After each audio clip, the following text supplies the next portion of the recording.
You're watching how Leap lets fix call recording issues on iPhone after an iOS update. First, note that call recording is not natively supported in many regions and may violate laws. If you use a third-party app, ensure it's updated. Go to the App Store, search for your call recording app, and tap Update. Check the app's microphone.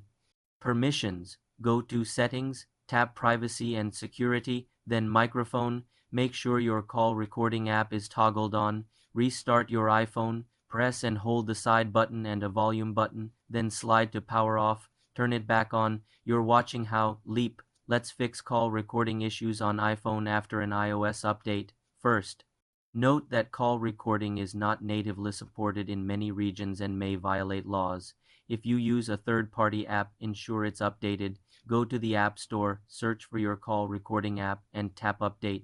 Check the app's microphone permissions.